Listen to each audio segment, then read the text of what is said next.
quem está de todo o Brasil e ao redor do mundo, aqui é seu amigo Alexandre Passos, estamos juntos para mais um vídeo.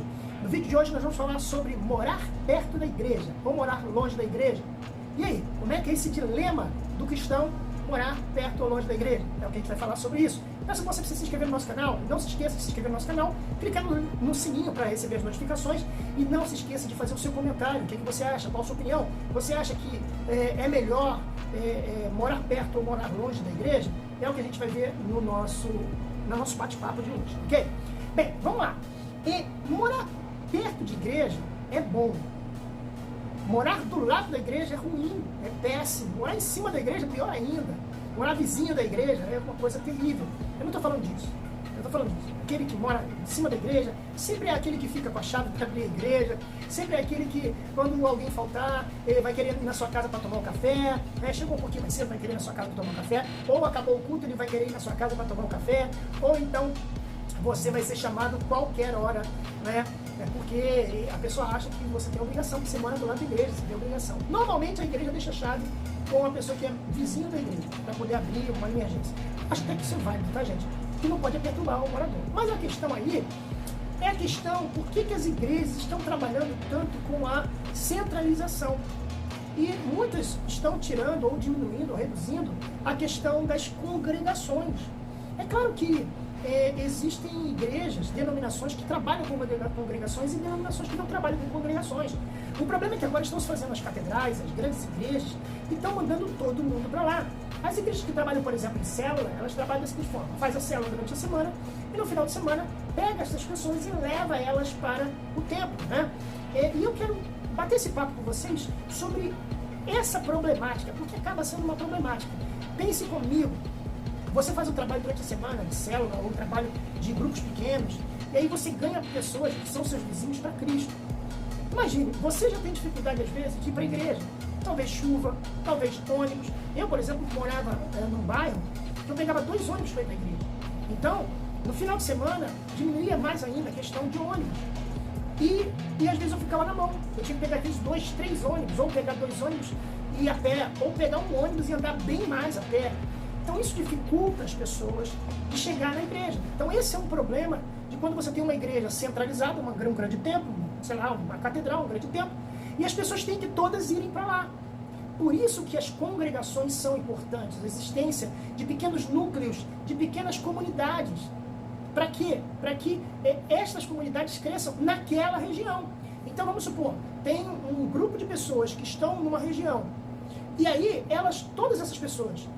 Eu lembro que eu tinha amigos, tenho amigos, que moram todos na mesma região. O ideal foi que esses amigos, que são da mesma igreja, fizessem ali um núcleo da igreja e fizessem uma congregação da igreja. A igreja não quis fazer isso. É um direito dela, é um direito dela não fazer. Mas por que será que as igrejas estão todas centralizando e não estão criando mais congregações? Antigamente a congregação, ela fazia com que a igreja central crescesse muito. O problema também é que algumas igrejas, algumas denominações, fazem as congregações e às vezes as congregações viram praticamente escravas da sede. Isto é, ela tem que arrecadar um certo valor financeiro para poder pagar suas contas e ainda tem que mandar dinheiro para a sede principal, né? Para a sede principal. E isso às vezes atrapalha muito a questão financeira, a questão de tesouraria. Às vezes a sede principal, ela recebe um valor das congregações para poder pagar algumas contas que ela mesma poderia pagar, porque ela é a sede principal. Então, eu vejo muito isso, congregações que estão necessitando de microfones, necessitando de músicos, necessitando de professores de escola dominical, necessitando de pastores, de obreiros, e a sede não vai ceder isso. Por isso que hoje em dia, muitas igrejas não trabalham mais com congregação, trabalham com células, porque as células, ela não precisa preparar um diácono, um pastor para dirigir. Um jovem da igreja, talentoso, uma pessoa que tem o dom da palavra, pode dirigir a célula. Célula, qualquer pessoa, sem ter consagração de diácono, de pastor, de presbítero, pode dirigir. Uma pessoa que tem uma boa leitura, que tenha compreensão, tenha conversão, pode dirigir uma célula. Mas uma congregação não. Uma congregação precisa de pastores. Uma congregação precisa de um diácono, de um presbítero, de um evangelista, para tomar conta daquele lugar. A congregação também custa dinheiro para a sede. Por isso que as sedes não querem mais fazer congregações e querem que você faça cultos na sua casa. Cultos em lugares que ela não tem custo. Entende? o porquê essas igrejas ou essas denominações, muitas denominações não querem fazer congregação. A congregação é importante para aquela região. Então, se você tem uma comunidade, por exemplo, um morro, aqui no Rio de Janeiro tem muito morro.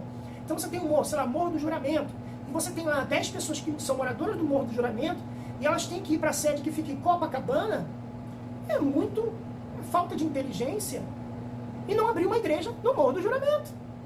Mas isso dá trabalho, não é? Dá trabalho preparar pastores para cuidar do Morro do Juramento, dá trabalho pegar uma pessoa do próprio Morro do Juramento, que tenha talento, consagrá-lo, prepará-lo num seminário, prepará-lo teologicamente, prepará-lo psicologicamente, prepará-lo para assumir um trabalho. É muito difícil, dá muito trabalho. Então é mais fácil pegar um irmãozinho que sabe ler a Bíblia, e sabe orar, e sabe fazer o básico, e colocar numa célula, do que criar uma congregação. Por isso que morar longe da igreja é ruim nesse ponto. Porque a pessoa às vezes tem que gastar 1, 2, 3 passagens, ou uma passagem e andar a pé. O mundo está perigoso. O Rio de Janeiro, por exemplo, aqui, o Rio de Janeiro está perigosíssimo. Hoje, por exemplo, eu deixei de pegar um ônibus, porque eu vi um garoto, olha só, eu estava no ponto do ônibus, eu observo tudo, irmãos, eu olho tudo. E eu observei um garoto pegar uma faca pontiaguda, enrolada no papel, vestido de roupa de escola, sem mochila, e botar a faca na cintura, o garoto. E eu provavelmente ia pegar o ônibus dele. E eu saí fora, peguei outro ônibus, fui de outro transporte. Então está muito perigoso. Então o crente sai da sua casa, o exemplo que eu estou dando aqui, o Morro do Juramento, ele sai do Morro do Juramento, que já é perigoso, já tem tiroteio. E aí ele vai para Copacabana, para a sede da igreja dele lá em Copacabana. Aí ele vai pegar 2 ônibus, vai pegar um ônibus, vai levar 1h30, vai levar mais 2 horas para chegar em Copacabana. Entende? Eu não sei nem onde é o Morro do Juramento, talvez seja perto de Copacabana, eu não sei. Mas o que eu estou tentando mostrar para você é que a igreja tem que fazer congregações. A igreja tem que fazer núcleos pequenos nas próprias comunidades. No Novo Testamento, a Bíblia fala que Nazaré tinha uma sinagoga. Nazaré tinha. E eu estava fazendo uma pesquisa, eu quis fazer uma pesquisa justamente para falar sobre isso, e nessa pesquisa eu cheguei à conclusão que toda cidade, mesmo que fosse pequena, tinha uma sinagoga, para que a pessoa ficasse naquela sinagoga, naquela área ali, naquela mesma região ali, para que ela ganhasse aquelas mesmas pessoas daquele local. Então você ter uma congregação ou você morar perto da igreja é bom, porque você pode levar pessoas para a igreja que você tem perto. Você vai economizar em passagem, e aí você não tem que botar ônibus para buscar ninguém em casa, você não vai ter outros custos, porque as igrejas vão ter pequenos núcleos, como no Novo Testamento existia. Jesus morava na cidade de Nazaré. E os arqueólogos, tem vários pesquisadores que dizem, né, eu estava vendo lá, dizem que tinha lá em Nazaré entre 430 a 1.500 pessoas que moravam em Nazaré. Isto é, era uma cidade, ou se for 430, era uma vila. Era uma vila. E tinha uma sinagoga, uma pequena sinagoga lá. E uma vez por ano, as pessoas iam para Jerusalém para o grande templo. Aí tudo bem. Então as igrejas deviam aprender com a história do Novo Testamento, em que existiam núcleos pequenos para receber as pessoas que moravam perto. Ao invés de mandar a pessoa pegar 2, 3 ônibus para ir para a igreja, faz um templo mais perto, para ajudar o irmão. O irmão vai chegar mais cedo em casa, vai ter uma vida melhor, vai poder ir à noite no culto. Tantas pessoas vão de manhã e não vão à noite. Por quê? Porque é longe, porque gasta passagem. Então você imagina uma senhora que ela e o marido pagam uma passagem, mais 3 filhos.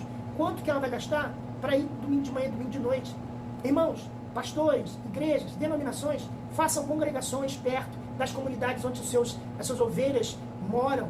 Porque com o tempo, sabe o que vai acontecer? Elas vão para as igrejas próximas delas. E você vai perder aquela ovelha talentosa, você vai perder aquele guitarrista talentoso, você vai perder a oportunidade de treinar pessoas para serem pastores, diáconos, presbíteros na sua região, serem homens de Deus na sua região. E isso é para se refletir. A importância de nós estarmos morando perto das nossas igrejas. A questão financeira, a questão de segurança, a questão de vida familiar, qualidade de vida com a sua família. Pense nisso, pastor. E vamos espalhar essa ideia de ter congregações perto das comunidades onde nós estamos ganhando pessoas para Jesus. Deus te abençoe. Todos os dias nós estamos lá no Facebook trazendo uma palavra de paz para as pessoas. Mas aqui no WhatsApp a gente bate um papo, a gente fala sobre assuntos, tem estudos bíblicos, tem muito material para você. Dá uma olhada aqui nos vídeos que a gente tem aqui e conheça o canal do Pod Cris. Até o próximo bate-papo. Até mais.